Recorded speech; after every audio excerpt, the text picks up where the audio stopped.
오늘 저녁에 주시는 말씀은 유다서입니다. 유다서 1장 17절에서 25절까지 보겠습니다. 398쪽에 있습니다. 같이 한번 읽어보겠습니다. 시작. 사랑하는 자들아, 너희는 우리 주 예수 그리스도의 사도들이 미리 한 말을 기억하라. 그들이 너희에게 말하기를 마지막 때에 자기의 경건하지 않은 정욕대로 행하며 조롱하는 자들이 있으리라 하였나니, 이 사람들은 분열을 일으키는 자며 육에 속한 자며 성령이 없는 자니라. 사랑하는 자들아, 너희의 지극히 거룩한 믿음 위에 자신을 세우며 성령으로 기도하며 하나님의 사랑 안에서 자신을 지키며 영생에 이르도록 우리 주 예수 그리스도의 긍휼을 기다리라. 어떤 의심하는 자들을 긍휼히 여기라. 또 어떤 자를 불에서 끌어내어 구원하라. 또 어떤 자를 그 육체로 더럽힌 옷까지도 미워하되 두려움으로 긍휼히 여기라. 능히 너희를 보호하사 거침이 없게 하시고 너희로 그 영광 앞에 흠이 없이 기쁨으로 서게 하실 이 곧 우리 구주 홀로 하나이신 하나님께 우리 주 예수 그리스도로 말미암아 영광과 위엄과 권력과 권세가 영원전부터 이제와 영원토록 있을지어다. 아멘. 네, 성경 전체가 마지막 때에 관한 메시지라고 해도 과언이 아닙니다. 오늘 말씀도 17절, 18절 보게 되면 사도들이 미리 한 말이라고 했는데 무엇에 관한 것인가 할 때 마지막 때에 관한 말씀이다, 이렇게 가르쳐주고 있습니다. 이 성경을 펼치면요, 창조 세계가 우리에게 아름답게 들어오는가 했더니 6장부터는 창조가 아니라 인류의 마지막이 기록이 되어 있어요. 창세기 6장에는 세상 종말에 관한 사건이 벌어지고 있습니다. 그 중간에 인류가 번성한 것이 무의미할 정도로 너무 종말이 빨리 찾아왔어요. 노아 가족 8명은 살아났지만 아무튼 숨쉬는 모든 인류는 다 죽는 순간이 창세기 6장에 이미 기록이 되어 있다는 거예요. 종말에 대한 이 선례가 이렇게 생생하게 남아있기 때문에 성경이 얘기하는 마지막 때는 이론이 아니에요. 이거는 단지 경고를 하는 것이 아니라 실증입니다. 이미 일어난 역사의 사건이 처음에 있었고 이제 다시 그 종말이 오고 있다. 이번에는 완전히 마지막이다. 이런 경고의 말씀을 해주고 있습니다. 그런데 이제 그 마지막 때를 얘기할 때 노아의 때와 같을 것이다, 이렇게 말을 하죠. 선례를 봐라. 그래서 거기에서 이제 마지막 때가 어떠할 것인지에 대한 생각을 가져라, 이렇게 말씀을 하고 계십니다.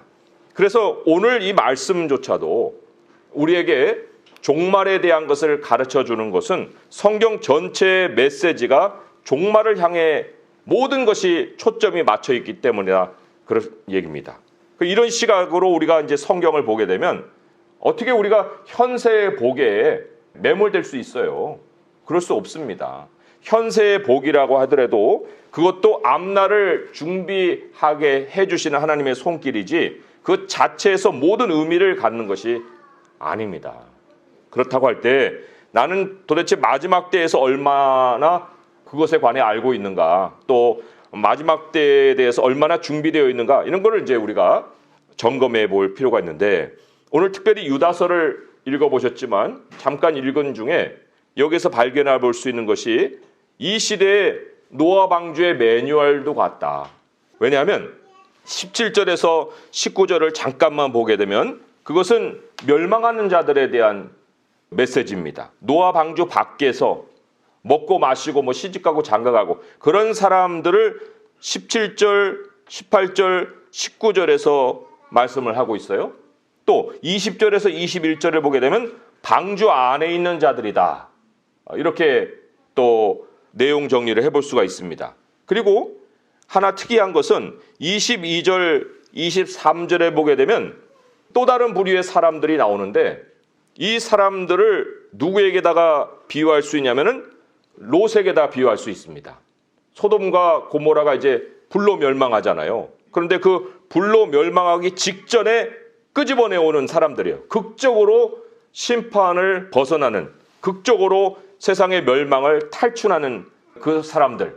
이 사람들을 이제 특별히 오늘 이 본문은 우리에게 가르쳐주고 있어요. 22절, 23절에서. 그러니까 이거는 이제 우리가 요약해서 본 것인데 아무튼 이 마지막 때에 대한 그 매뉴얼을 예수 그리스도의 사도들이 우리에게 얘기를 해줬어요. 특이하죠? 다른 데는 개인적인 사도들의 메시지를 통해서 우리에게 마지막 때를 얘기해 준 것인데 오늘 말씀은 예수 그리스도의 사도들이 다 모든 그 사도들이 공통적으로 해준 말이다. 이렇게 여기에 소개를 하고 있습니다. 사도들이 누구냐면요. 교회의 기초를 놓은 자들이에요. 그러니까 교회의 기초에 이미 종말의 메시지가 있다는 겁니다. 가장 예수님과 가까이 지내던 사람들의 입에서 종말에 대한 얘기부터 지금 우리에게 나오고 있다는 것. 이것이 우리가 얼마만큼이나 방주를 준비를 해야 되는가 하는 그런 경각심을 가질 수가 있습니다. 자, 이 시대의 방주가 무엇이겠습니까? 하나님이 노아의 방주를 통해서 우리에게 가르친 것은 교회예요. 교회는 그리스도의 몸이잖아요. 몸은 점점점 자라가죠. 방주가 지어지듯이. 그래서 이 시대에 하나님이 우리에게 주신 방주가 교회고 교회는 이제 점점점 자라가는 중에 있고 방주가 지어지는 중에 있는데 이제 사도들이 내다본 방주에 대한 매뉴얼을 우리가 하나씩 보게 되면 아까 우리가 방주 밖에 있는 사람들이 이제 17절에서 19절의 말씀이라 그렇게 말씀을 드렸죠. 그 사람들의 공통점이 뭐냐면 19절 마지막쯤 보니까 성령이 없는 자니라 이렇게 나와요. 성령이 없는 자. 방주 안에 있는 사람은 성령이 있는 자이고 방주 밖에 있는 자들은 성령이 없는 자들이다. 이렇게 이제 두 부류의 사람으로 나뉩니다. 자, 성령이 없는 자의 그 특징을 우리가 여기에서 보면은 18절에는 조롱이라는 말이 나옵니다. 자, 방주 밖에서 조롱하는 사람들이 무엇을 어떻게 조롱하고 있는가? 그것을 베드로후서 3장에서 우리가 확인해 볼 수 있어요. 베드로후서 3장 3절에서 4절의 말씀 두 절을 우리 같이 한번 읽어보도록 하겠습니다. 베드로후서 3장 3절에서 4절까지입니다. 시작. 먼저 이것을 알지니 말세에 조롱하는 자들이 와서 자기의 정욕을 따라 행하며 조롱하여 이르되 주께서 강림하신다는 약속이 어디 있느냐? 조상들이 잔 후로부터 만물이 처음 창조될 때와 같이 그냥 있다 하니. 예, 방주 밖에 있는 사람들의 그 특징이 뭐냐면 무슨 종말, 무슨 마지막, 그리고 예수님, 너희들이 얘기하는 예수님이 지금 왔어도 벌써 왔어야 되는데 그분이 지금 어디 있느냐? 이런 식으로 이제 조롱합니다. 자, 이건 교회 밖의 사람들의 공통의 모습이라고 보는데 그런데 성경은 교회 밖에만 방주 밖에 있는 사람들이 있다고 얘기하지 않습니다. 모양은 방주 안에 들어와 있으나 결국은 방주 밖으로 쫓겨날 사람들 혹은 방주 밖으로 제 발로 걸어 나갈 사람들 그 사람들이 있다고 말을 하는 거예요. 그 사람들이 누구냐면은 19절에 나오듯이 오늘 본문에요. 19절에 나오듯이 분열을 일으키는 자다 이렇게 나옵니다. 분열을 일으키는 자다. 이 교회 내부 얘기입니다. 성령이 없는 사람들에게 나타나는 특징이 뭐냐면 이간하는 거예요. 분열하는 겁니다. 자, 성령은요 우리에게 하나 되게 하십니다. 절대로 하나님의 사람이 할 수 없는 일이 당짓는 일이에요. 본질상 못합니다. 왜냐하면 우리는 하나님의 것이고 하나님의 지체이기 때문에 성령이 있는 사람은 어떻게 다른 사람하고 자기를 분리시켜서 나와 너와의 관계를 만들 수가 있습니까? 그런 일은 절대로 성령의 사람을 할 수가 없는데 성령이 없는 사람은 얼마든지 할 수 있습니다. 그래서 이 조롱과 교회 내부에서는 분열이 성령 없는 사람들을 우리에게 말을 해주고 있는데 한마디로 그 사람들을 다 한 묶음으로 공통적으로 한번 묘사해봐라 하게 되면 자기 생각대로 사는 사람들이에요. 말씀 위에 자기 생각이 있는 사람들입니다. 자, 이런 사람들은 세상이 서로 자기 편이 되어줍니다. 하나님의 백성하고는 끊임없이 마찰을 빚는데 세상에 나가서는 멀쩡한 모습으로 살아갈 수가 있어요. 참 이게 안 믿는 사람들의 얘기면은 그러려니 하겠는데 믿는 사람들 안에서 이런 일이 일어난다는 것이 얼마나 경각심을 갖게 하는지 모릅니다. 그러나 모든 교회의 분열을 일으키는 중심에는요, 성령 없는 자들이 있습니다. 자, 여기에 우리가 이제 아까 세 번째 좀 특이한 부류의 사람들이 있다고 말씀을 드렸죠. 22절에서 23절에 이것도 지금은 방주 밖에 있는 사람들로 분류가 되어요. 그런데 분류가 되지만 방주의 경계선에서 머뭇머뭇하는 사람이 있는데 그 사람들이 의심하는 자들로 나오고요. 그리고 또한 롯과 같이 소돔성에 깊숙이 들어가가지고 그냥 거기서 섞여 사는 그런 사람들이 있어요. 두 종류지만 어쨌든 스스로는 못 빠져나옵니다. 롯이 스스로 나왔어요. 천사들이 빼내서 나왔죠.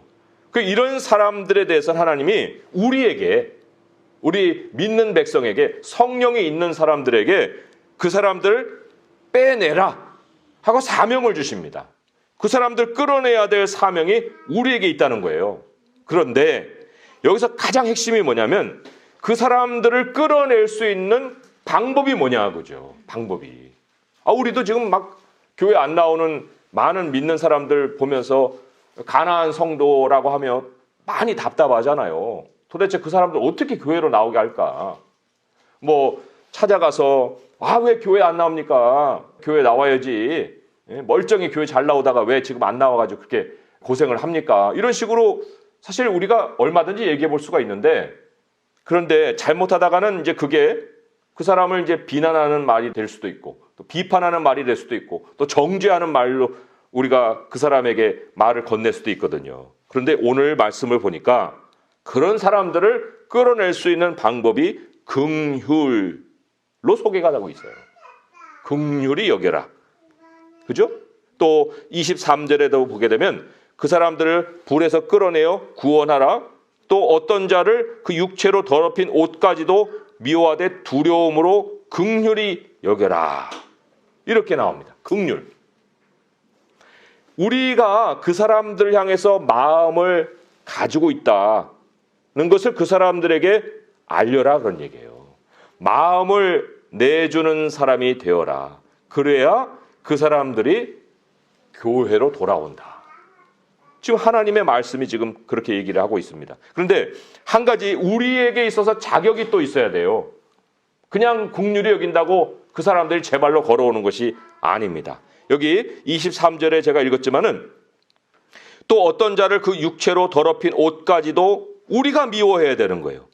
그 육체로 더럽힌 옷, 그냥 그 사람의 죄만 아니라 그 죄와 관계된 모든 것을 내가 미워하고 또 내가 두려워해야 돼요. 이게 무슨 얘기냐면요. 아니, 우리도 같이 죄를 범하고 우리도 한 통 속에서 살면서 무슨 긍휼을 베풉니까? 그 사람들이 오히려 우리를 보고 저 믿는 사람, 저 사람도 저렇게 사네. 나는 뭐 이 정도 사는 거야. 뭐 괜찮지 않겠어? 그래가지고 나오려다가도 안 나와요. 교회에 뭐 웬만한 직분 있는 사람도 뭐 다 사람들 속이고 살고 다 그냥 살고 그러고 있는데 뭐 나는 직분도 없는 사람이 그 사람보다 뭐 내가 뭐 더한 게 뭐 있어. 이런 식으로 이제 안 나와 버린다는 거예요. 그러니까 내가 철저히 스스로 죄에 대해서 깨끗해져야 되고 내가 그 죄를 짓는 것에 대해서 두려워해야만 그 사람들이 나의 긍휼을 받을 마음을 갖게 된다는 거예요. 스스로 구별된 자가 다른 사람을 죄에서 구별시키지 자기도 구별 안 돼 있으면서 누구를 어디로 나오라고 얘기를 할 수가 있겠느냐 그런 얘기죠. 그러니까 참 교회를 떠나서 의심하거나 또 교회에 나온 지 오래된 그런 사람들을 우리가 끌어내어서 그리스도의 몸 안으로 방주 안으로 들이려고 하면은 우리 스스로가 늘 내 자신을 점검하고 또 내 안에 불쌍히 여기는 마음을 가지고 있어야 한다. 이걸 성경이 이제 가르쳐주고 있습니다. 그런데 오늘 이제 말씀의 핵심은 그런 사명도 중요하고 우리가 방주 밖에 있는 사람들을 구별하는 것도 중요하지만 우리 자신은 어떻게 방주를 준비할 것인가. 그거를 우리는 이제 오늘 말씀에서 잘 정리하고 있어야 된다는 거예요. 먼저 알 것은요. 노아가 방주 지을 때 되게 외로웠어요. 많은 사람들이 그것을 인정하지 않았습니다. 대중적이지 않았습니다. 세상이 이해 못하는 일이었어요. 아니 홍수에 대해서 개념도 없는 사람들이 홍수를 대비하라고 하면 대비합니까? 그런데 오늘날에는 하나님이 물로 심판하는 것이 아니라 불로 심판한다고 그랬어요. 그러면 불로 심판한다는 것에 대한 개념도 없는 사람들한테 우리가 어떻게 그 사람들을 준비시킬 수 있겠습니까? 얘기해봐야 통하지도 않는 거예요. 그러니까 우리는 매우 외롭게 방주를 준비할 수밖에 없다는 이 전제를 가지고 오늘 이제 하나님이 방주 짓는 모습을 가르칠 때 그거를 우리의 삶으로 가지고 살아야 한다는 거예요. 자, 19절에서 21절의 말씀에 그 우리가 방주 짓는 모습이 나오는데 먼저 읽어보고 말씀의 설명을 듣도록 하겠습니다. 20절에서 21절입니다. 시작. 사랑하는 자들아 너희는 너희의 지극히 거룩한 믿음 위에 자신을 세우며 성령으로 기도하며 하나님의 사랑 안에서 자신을 지키며 영생에 이르도록 우리 주 예수 그리스도의 긍휼을 기다리라. 네, 20절에서 21절 네 가지의 명령이 나오는 것 같은데 가장 중요한 것은 뭐냐면 하나님의 사랑 안에서 자신을 지키라는 명령이에요. 요 단어만 명령형으로 나옵니다. 하나님의 사랑 안에서 자신을 지켜라. 나머지 세 개 동사는 다 분사형으로 나옵니다. 어떻게 너희 자신을 하나님의 사랑 안에서 지킬 것이냐를 설명해 주는 거고 주된 동사는 하나님의 사랑 안에서 자신을 지켜라 이거예요. 하나님의 사랑을 쉽게 설명을 드리면은 하나님이 주시는 거예요. 하나님이 세상을 이처럼 사랑하사 독생자를 주셨으니 하지요. 하나님의 사랑은 하나님이 주시는 것으로 표현이 됩니다. 모든 하나님이 주시는 것이 하나님의 사랑이에요. 그러니까 하나님의 사랑 안에 거하는 사람은 자급자족하는 사람이 아닙니다. 세상은 자급자족하지요. 그러나 하나님의 사랑 안에서 자신을 지키는 사람은 철저히 하나님께 받아서 사는 사람들이에요. 하나님께 받아서. 그럼 어떻게 하나님께 받아서 살 것이냐 하는 것을 이제 세 가지로 가르치고 있는 거예요. 방주가 그렇잖아요. 40일 동안 하나님이 철저히 지켜주셔서 홍수를 모면한 것이지 어떻게 방주 밖으로 나가서 뭐 생존이 어디 있습니까? 철저히 하나님 안에서 살고자 하는 우리의 모습을 가져야 되는데 첫 번째가 그래서 이제 너희 자신을 하나님의 사랑 안에서 지켜라 할 때 첫 번째가 뭐냐면 20절 앞에 지극히 거룩한 믿음 위에 자신을 세우며 이게 첫 번째 이제 실천 사항입니다. 지극히 거룩한 믿음. 아니 믿음은 뭐고 거룩한 믿음은 뭐고 지극히 거룩한 믿음은 또 뭡니까?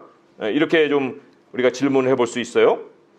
거룩한 믿음은 하나님이 주시는 믿음이에요. 그래서 거룩해요. 우리는 거룩하지 않잖아요.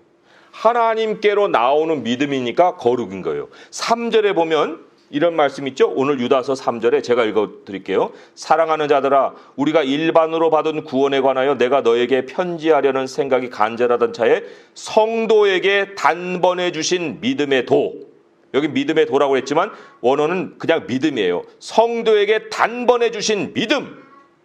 누가 주셨어요? 하나님이 주셨죠. 그러니까 거룩한 믿음은 하나님이 주시는 믿음이에요. 그런데 우리도 하나님이 거듭나게 하셔서 성도가 되게 했죠. 거룩한 따르는 자가 성도잖아요. 우리 거룩한 성도, 하나님이 주시는 거룩한 믿음 합쳐주면 뭐냐면 지극히 거룩한 믿음이 되는 거예요. 하나님이 거룩한 백성에게 주시는 믿음이 지극히 거룩한 믿음입니다. 그것을 하나님이 우리에게 뭐라고 했냐면 그 믿음 위에 자신을 세워라. 우리 게 어디 있어요? 없어요. 하나님이 우리를 거듭나게 하셨고 하나님이 우리에게 믿음을 주셨기 때문에 모든 것을 하나님께 받아서 그 위에 자신을 세우라는 겁니다. 하나님을 철저히 신뢰하는 삶을 살아라는 거예요. 우리는 또 알죠? 이 믿음이 하나님의 말씀에서 나온다는 거. 그러니까 말씀을 늘 대함으로 하나님이 우리에게 주시는 믿음을 가지고 살아가는 것이 첫 번째로 방주 안에서, 사랑 안에서 자신을 지키는 덕목이에요. 자, 두 번째로는 뭐라고 나옵니까? 성령으로 기도하며, 이렇게 나오죠. 20절에 성령으로 기도하며.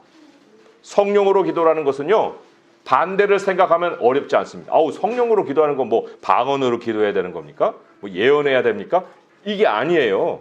성령으로 기도하는 것은 정욕으로 기도하지 않는 거예요. 내가 필요한 모든 것을 나를 위해서 쓰려고 하는 거, 이게 다 정욕으로 하는 기도입니다. 이방인의 기도라고 그랬잖아요. 그런 거 기도하지 말라고 그랬지요. 그런 게 아닌 하나님의 뜻을 품고 하는 기도, 말씀에서 하나님의 진리를 깨닫고 하는 기도, 하나님의 마음에 부합하여서 드리고자 하는 그런 기도, 교회를 위한 기도, 지난 우리 말씀에 우리가 보았지만 내가 가정을 대신해서 드리는 기도, 우리 교회를 품고 드리는 기도, 나라를 위해서 드리는 기도, 이 모든 것이 바로 성령으로 드리는 기도예요. 근데 의외로 사람들의 기도 내용을 보게 되면 자기는 아니라고 할지는 모르겠지만 다 자기를 위한 기도에 빠져 있어요. 정욕으로 하는 기도에 다 빠져 있습니다. 뭐 진급시켜 주세요. 좀 더 좋은 집으로 옮겨갈 수 있게 해주세요. 뭐 이런 거죠. 뭐 다. 그런 것들을 우리는 아니라 할지라도 하나님은 그런 걸 위해서 기도하지 말고 하나님의 나라와 의를 위해서 기도해라. 이렇게 말씀을 하시거든요. 자, 그리고는 21절에 보게 되면 하나님의 사랑 안에서 자신을 지키며, 이게 이제 중심이라고 그랬죠. 영생에 이르도록 우리 주 예수 그리스도의 긍휼을 기다리라. 영생에 이르도록은 과정이에요. 그 나라가 우리 앞에 놓일 때까지 무엇을 기다리라고요? 긍휼을 기다리라. 불쌍히 여김을 기다리라는 거예요. 모든 일에 하나님의 응답이 있어요. 응답이 있는데 응답이 무엇으로 임하냐면 하나님의 마음이 감동해서 우리에게 임하는 거예요. 그러면 이게 다 연결이 되죠? 어떻게 연결됩니까? 하나님이 주시는 믿음 위에서 하나님을 향하여 기도하며 하나님의 응답이 있기를 기다려라. 긍휼을 기다려라. 이게 바로 방주 안에서의 삶이에요. 이게 모든 기도 내용의 그 과정입니다. 작은 거든 크든 건 간에 모든 것은 믿음으로 시작하고 기도로 하나님께 맡기고 긍휼로 응답을 받아서 사는 것이라 하는 겁니다. 이 삶이 우리가 마지막 때에 우리 자신을 준비시켜가는 모습이어야 한다는 거예요. 다시 한번 말씀을 정리하면서 우리가 요약을 해봅니다. 우리 밖에는 조롱이 있습니다. 또 교회 안에서는 우리가 틈을 내주면은 분열이 생길 수가 있어요. 성령이 없는 사람들의 자기주장이 있을 수가 있습니다. 또 방주 밖으로 자꾸 나가면서 의심하거나 또 세상의 그 욕심에 이끌려가지고 머물지 말아야 될 소돔에서 그냥 뒹굴고 살아가는 그런 사람들도 있습니다. 하지만 이제 우리가 우리 자신의 중심을 딱 잡고 믿음 위에 나를 세우고 또 하나님께서 우리에게 주신 바 그 뜻을 품고 기도하고 그리고 긍휼을 기다리며 모든 응답을 하나님의 긍휼로 우리가 채워갈 때 그 긍휼이 우리를 채워서 교회 밖에 있는 사람들에게도 긍휼을 베풀 수 있고 그들도 하나님의 교회로 들어오게 하는 그러한 일을 우리가 할 수가 있는 거예요. 끝은 옵니다. 우리 하나님이 반드시 그 끝이 있을 거라고 성경에서 처음부터 경고하셨어요. 오늘 말씀 24절의 말씀을 우리가 함께 읽으면서 이 말씀을 우리가 결론으로 삼고 이제 방주 안에서의 삶을 지속해 갈 수 있기를 바랍니다. 24절 말씀 읽어봅니다. 시작.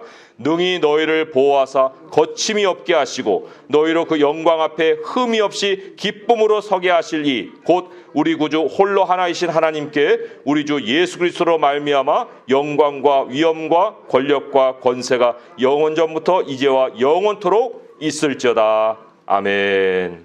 기도하겠습니다. 하나님 아버지 감사합니다.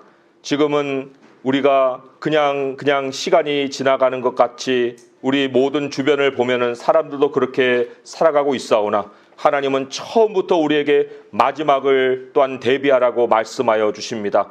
홍수가 이미 있었고 다시 불로 심판하는 세상이 우리를 또 찾아오고 있습니다. 아버지 하나님, 우리가 방주를 준비하며 이 교회 안에서 하나님의 뜻대로 우리 자신의 모습을 또한 준비하며 살아가길 원합니다. 아버지여, 주님께서 하나님의 사랑 안에서 자신을 지키라고 명령하셨으니 우리는 모든 것을 작은 것에서 큰 것까지 하나의 예외 없이 다 아버지께로 받아서 살아갈 수 있게 하여 주시옵소서. 주님이 우리에게 거룩한, 지극히 거룩한 믿음을 주셨사오니 그 믿음 위에 우리를 세워갈 수 있게 하시옵고, 정욕으로 구하지 않고 성령으로 주 앞에 기도하게 하시오며, 하나님이 우리에게 긍휼히 여겨주실 때까지 우리의 기도를 멈추지 아니하고 응답을 기다리며 살아갈 수 있도록 하여 주시옵소서. 이 긍휼로 또한 교회를 떠나며 의심하는 자들을 다시금 하나님의 나라로 이끌어드릴 수 있는 우리들의 손길이 되게 하사 이 교회를 마지막까지 세우며 그 마지막 날을 준비할 수 있는 저희 모두가 되게 하여 주시옵소서. 우리 주 예수 그리스도의 이름으로 감사하며 기도합니다. 아멘.